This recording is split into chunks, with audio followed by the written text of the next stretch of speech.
celebrating 10 years of delivering the news and content automotive professionals can count on.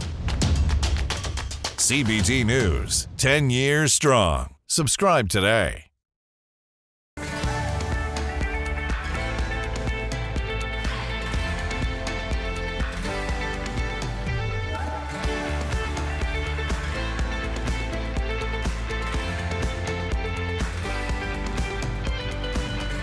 Welcome to CBT News with Bridget Fitzpatrick. Good morning, everyone. Welcome back to CBT News. I'm Bridget Fitzpatrick. Thank you so much for joining us today. It's December 2nd, which means that today is our 10th anniversary here at CBT News. That's right, our very first news broadcast happened on December 2nd, 2012. So to celebrate, we'll be bringing you shows and interviews out of the CBT vault that span our 10-year history throughout the coming months. We send our heartfelt appreciation to all of you who tune in each and every day. It's you who make CBT what it is today. So stay tuned because the best is yet to come. Today on Inside Automotive, we're joined by sales trainer, consultant, and founder of Easton University, Matt Easton. But first, here are today's top stories. Starting our news coverage, Goldman Sachs praised the Biden administration's Inflation Reduction Act this Tuesday, calling it a turning point for energy infrastructure. The investment firm believes that the tax incentives provided in the bill will spur development of new green energy advancements, allowing the industry to soon abandon gas power. Businesses building zero-emission infrastructure have historically failed to generate revenue due to high development costs. However, thanks to the bill's generous tax credits for renewables, such as hydrogen, Goldman Sachs expects the sector to finally turn a profit. This is exciting news for automakers who are banking on an improved energy infrastructure as they increasingly pledge to cease production of gas-powered cars within the next 2 decades. Next up, the FCC is cracking down on a controversial marketing tool used by many auto dealers. According to the Commission's new ruling, ringless voicemails are now illegal without consent. With the practice now in violation of the Telephone Consumer Protection Act, non-compliant telemarketers are at risk of fines or worse. Despite numerous lawsuits, dealerships using the tactic have managed to escape federal attention for years.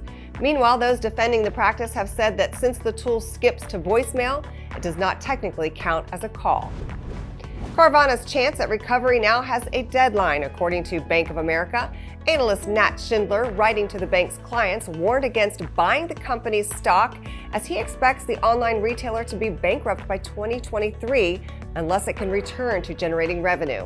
Carvana's recent troubles began after the company purchased a surplus of vehicles, expecting to surge in the demand during COVID to continue in 2021. Instead, consumer spending slowed and used car values plummeted, leaving the company in debt. While many deemed the brand to be beyond saving, Schindler avoided making a doomsday prediction, only saying it was impossible to tell. Finally, Honda has announced its second ever hydrogen vehicle, slated to be released in 2024. The new 6th Gen EV CR-V will use hydrogen fuel cells instead of the more popular battery powertrains. Honda, Toyota, and Hyundai are the only automakers competing for the technology. While it is a renewable source, many analysts have deemed hydrogen to be too expensive and inefficient to be a viable competitor to battery powertrains. However, Honda believes that its cutting-edge fuel cell technology will allow drivers to charge faster and drive longer, which it hopes will offset the emissions caused by hydrogen production. Don't go anywhere. Coming up next is Matt Easton, sales trainer, consultant, and founder of Easton University. We'll be right back. Delivering the news dealers count on for 10 years. Subscribe today and join thousands of other automotive professionals. CBT News, 10 years strong. Are you reaching out to prospective buyers on LinkedIn and having little to no luck? Today, we're gaining some insight on how to best generate more LinkedIn leads with Matt Easton, sales trainer, consultant, and founder of Easton University.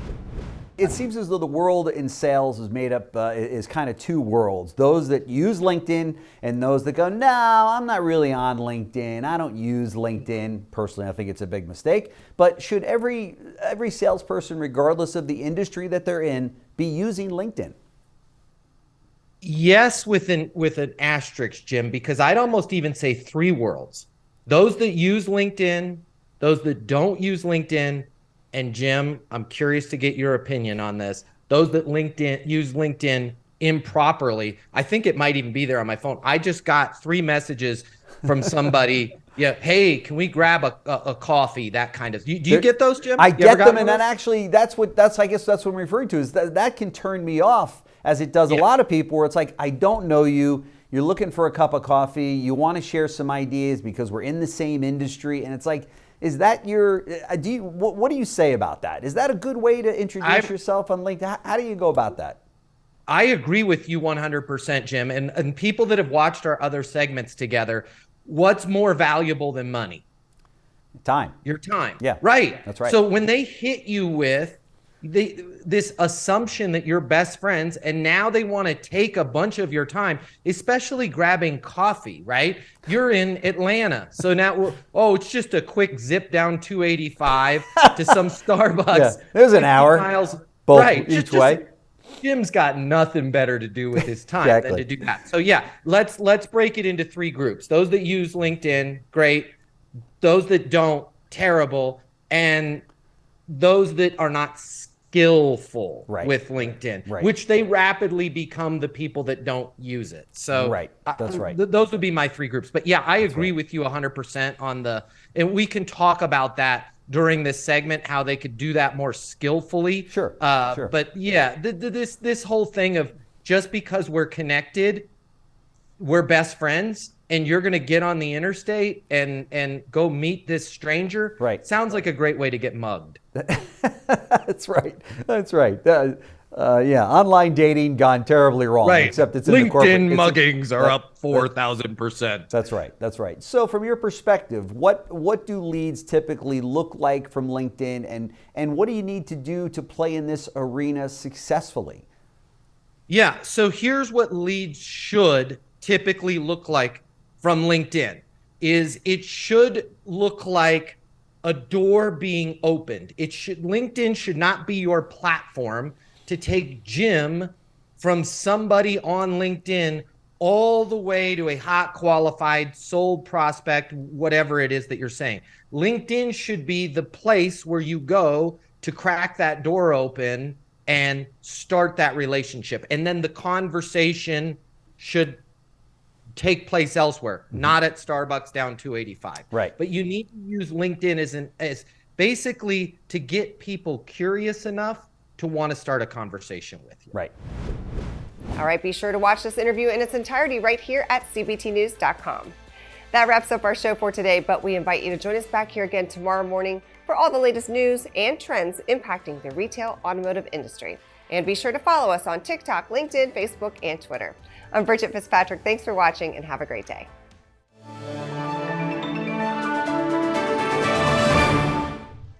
Thanks for watching CBT News, the voice of the retail automotive industry.